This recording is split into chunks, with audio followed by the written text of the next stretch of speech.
Very good. So we're going to start with biology and the Quran. So the reason of this is because there are a lot of videos and discussions in the Islamic world. This started, it is not a new thing. It actually started before. There are so-called scientific miracles of the Quran. So I think it's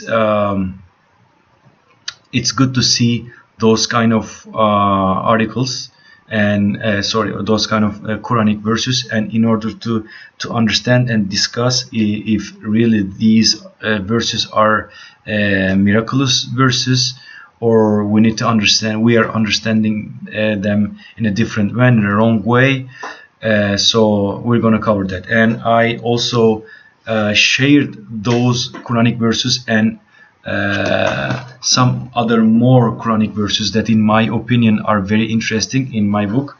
This the common word or shared word, and we're going to cover that. So I am using the Reformist translation of the Quran by Edip Yüksel, and this is online. You can see studyquran.org. You see that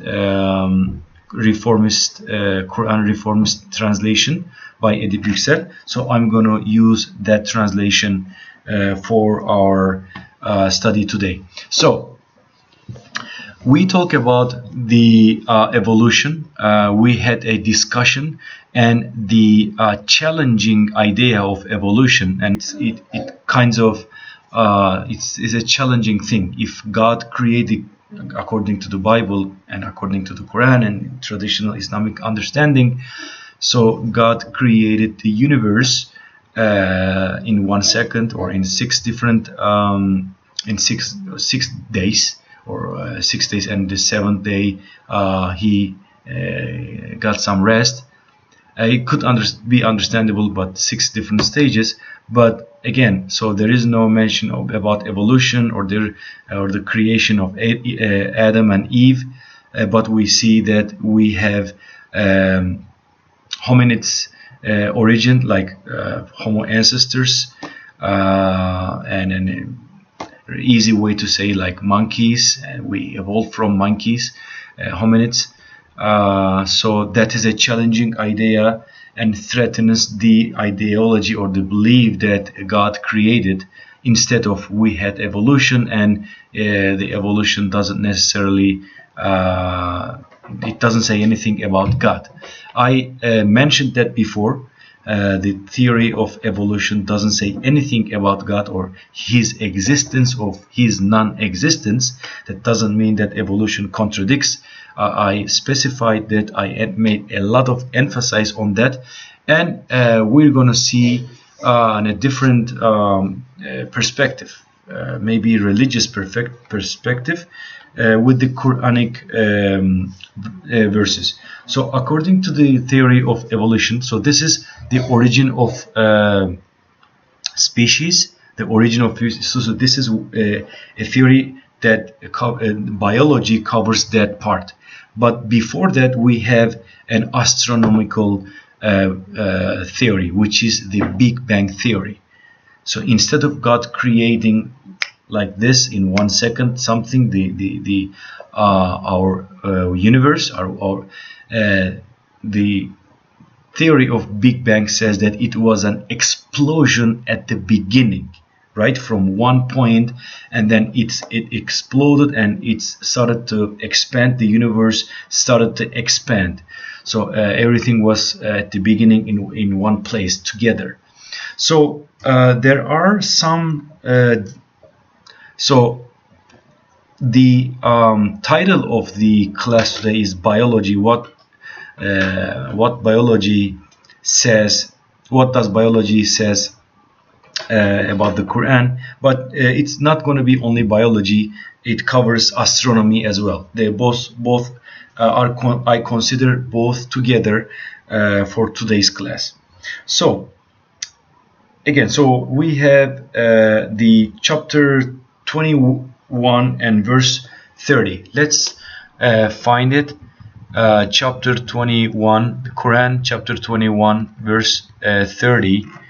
Let me go fast. Chapter 21, verse 30. All right, here. So it says, actually, Eddie Yüksel, I didn't know that he put this, the Big Bang Theory, but yeah. So did those who reject, it means who reject God or his existence, his science, according to this translation, did those who reject not see that the heavens and the earth were one mass and we tore them apart, that we made from the water everything that lives? Will they not acknowledge? So according to this verse, a lot of Islamic scholars says that you have, so the theory of Big Bang says that everything was together and then it was an explosion, right? So according to this point of view, because there is no other mention of the creation of the universe in the Quran, this is the only one, and it seems like could be understandable that it says heavens and the earth, and the heavens, the word heavens in Arabic language is samawat. It means skies or heavens. So the heavens and skies and the earth were one mass together, and we tore them apart. We separate them apart. And then it's very. I'm not going to go to in this part of the verse in this moment. I'm going to leave it for next. So this is one of the verses that I would like to share with you. And you have the star here. That means that Edip Yüksel will explain this 2130. The creation of the universe from a singularity about 13.7 billion years ago with a Big Bang has been supported by many scientific observations and calculations since the beginning of the early 20th century. The Quran stated this fact unequivocally 14 centuries before. Furthermore, the Quran supports the closed model of the universe in 5147. Okay, so we're gonna cover that. So this is an interesting Quranic verse. We have another verse. So particularly this verse, it seems like a big bang. So we're gonna go to chapter 51 and verse 47. Chapter 51 and verse 47. By the way, we are studying the Quran right now. It's the most important part of Islam. Okay, 51 and 47 here. For those who transgressed will be retribution beyond this. No. 51, 47. Oh, this is 52. Sorry. 51, 47. Okay, so it says, we constructed the universe with might and we are expanding it. So we are expanding it. So we constructed the universe with might, with strength, with a lot of power. According to the other translations, it says power or strength, and we are expanding it. So it's, again, it seems like it's talking about like a big bang. It was, everything was together, and then we separated them, and in this particular verse it says we are expanding. And the context is that God sent a lot of prophets to say to say to people that God exists. Like Moses went to Pharaoh and he says there is a God, there is only one God, and he would punish him if he continues to do all these crazy things that he's doing. And Noah advised his people, and so on. And the chapter 51 starts with that, to to advise people to the belief. So we have, after this we have the Charles Darwin's theory of the origin of species, right? According to this theory, with a lot of millions, hundreds of million years ago, everything started with chemical reactions, and the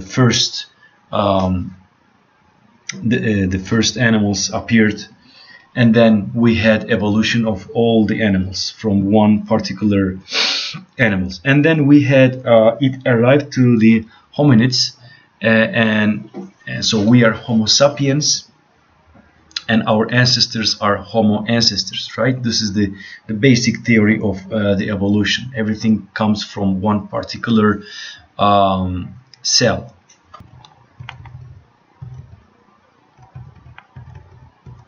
All right, 2130. All right, here it is, 2130. Okay, so it says that we made, so did those, again, we already read this, right? Did those who reject not see that the heavens and the earth were one mass, and we tore them apart, that we made from the water everything that lives? Will they not acknowledge? So according to this theory, in order to start the life on earth, we need water. So according to this, the Quran is already stating that everything was created, everything that lives was created from water. So it's very interesting. Again, it's kind of it sounds like evolution in the Quran. Okay. Then let's continue with the chapter 15 and verse 26. Let's go to chapter 15 and verse 26. It says the next. Okay, we created the human being from hardened clay of aged mud. This is very interesting. The Quran says that God created human being from mud. So it's water and soil, because the Bible only says soil, but Quran adds water on it. I would like to read this comment. It's 1526. Let's see what Edip Yüksel said here.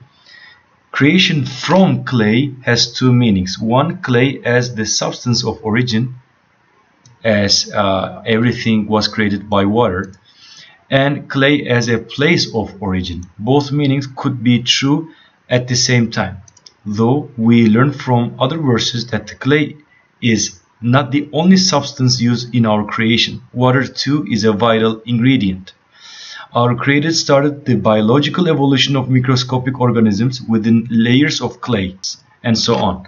So again, so in the chapter 15 and verse 26, according to the Quran, God created the human being from mud. So it seems like it says the origin of evolution. And then, yeah, in the verse 32, chapter 32, verse 7, we have another similar verse. It says, the one who perfected everything he created, and he began the creation of the human from clay. All right. So then, in my studies, I wanted to analyze this a little bit more and talk about Adam, because according to the Quran, it was actually a question that Tyler asked me. He sent me an email by asking me if the Quran states that God created the human being from Adam and Eve, and I responded that yes, it mentions. The Quran only mentions Adam, not Eve, but Adam and his wife. But there are some particular verses that in my opinion, are very interesting. So let's go to the chapter 2 and verse 30. So it's the beginning. It's like a Genesis in the Quran. So let's start with the chapter 2 and verse 30. It says, "Your Lord said to the angels, I am placing a successor on earth. So God, according to this context, God, your Lord, says to his angels, his powers and the other forces that he has, that he will place a successors on earth. He will select some race, one species that will dominate the earth. They said, the angels, would you place in it he would corrupt it and shed blood while we sing your glory and praise you?" So when God says that he's gonna place a successor on earth, okay, the angels say, "Hey, but you're gonna place who would corrupt it and shed blood while we sing your glory and praise you." He said, "I know what you don't know." Okay, so in my investigation, I said, okay, so how the angels knew that this particular species that God is talking about is going to shed blood and it would corrupt it? Okay, this was my question. So in my understanding, or we can understand that the angels already knew this species. So this is according to the Quran. So in my studies, I started to reflect, make some possible theological reflections, okay, in order to interpret what the Quran might say about this. So and I said that, okay, so the angels knew actually this new species that God will choose and in order to dominate the earth. But the question is, how the angels knew that this human being, this race, will shed blood? And the question could be is that they already knew the Homo ancestors, because according to the studies, and this is a scientific study, so Homo ancestors was very, very, very violent. They made wars, they killed, they were killing all the time. So it is possible to understand that this Quranic verses is saying that God chose that particular species, the Homo ancestors, and said, okay, I will select this particular animals to dominate.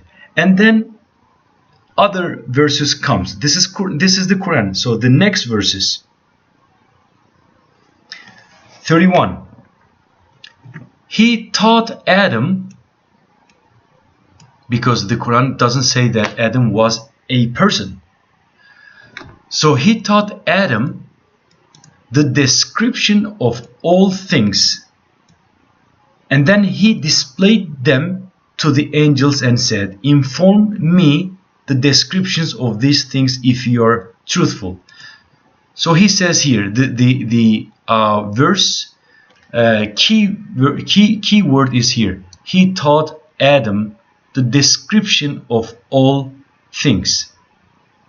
So Adam at the beginning, according to this particular verse, didn't know the description all the things at the beginning. According to the Quran, God shown him the description. So according to the evolution of human being from ancestors to convert to Homo sapiens, actually the word sapiens comes from Latin. Is sapere, it's know, who knows. Homo sapiens is the hominids that knows. So is it possible to understand that these particular verses are stating that Homo ancestors that was very violent got chosen that that animals to dominate the world, got chosen, and at one point those Homo ancestors converted to Homo sapiens by God's will, and according to the Quran, in my opinion, we can understand on that way. So the question was the evolution or of creation. So it is very possible to understand, yes, creation, but from an evolution, according to these verses. All right, and then there is another particular verse in the Quran. So the only verse in the Quran that connects the human being with animals. In chapter 265, it says, so this is the context is that the Jewish people exceeded in Shabbat, the prohibition of doing things on the day of Shabbat. And God says here, you have come to know who it was amongst you that transgressed this Sabbath. We said to them, be despicable apes. Be despicable apes. So this is Edip Yüksel translated this verse as despicable, and the word also can be described as the lower level, because that particular word in the Quran, in other verses, has been translated as the lower level. So apes, according to the theory of evolution, it's a lower level of the human being, and it is very close. So 265, chapter 265 is very close to the chapter 230. It's only 20 verses later when God, according to the Quran, selects the Homo ancestors to be the successors on earth, and he converts them. He taught Adam could be understood as the name of the species, to Homo sapiens.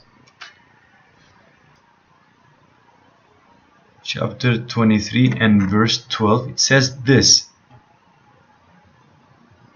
so we have created people from an extract of clay at the beginning. Then we made him a seed in a safe lodging. It refers to the mother's womb. Then we created the seed into an embryo. Then we created the embryo into a fetus. Then we created the fetus into bone Then we covered the bone with flesh. Then we brought forth a new creation. So glory be to God, the best of creators. So as you can see, this is a very detailed explanation of how fetus and embryo evolves in its mother's womb, and a lot of Muslim thinkers says that how this can be possible 14 centuries ago, a person could write this. So there are a lot of much more examples. So the question is, does biology or do other sciences confirm the Quran? There is no answer, but there are in my opinion, there are interesting things that makes the reader of this book think. Alright guys, so if you have any questions, I would like to hear from you. Actually, I would post one of the discussions and I would ask you